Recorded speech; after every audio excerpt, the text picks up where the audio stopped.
जिन्दगी बेकाबु से कहिलेका छुट्नु छ थाहा नै थियो मनै त हो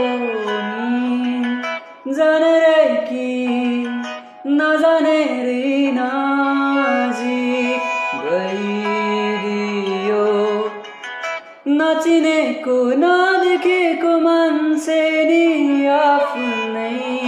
झै लाग्यो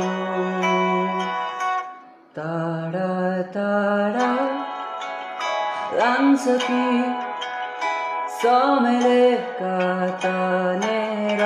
शब्दहरूमा सुन भन्छु अर्धै अर्धै नभए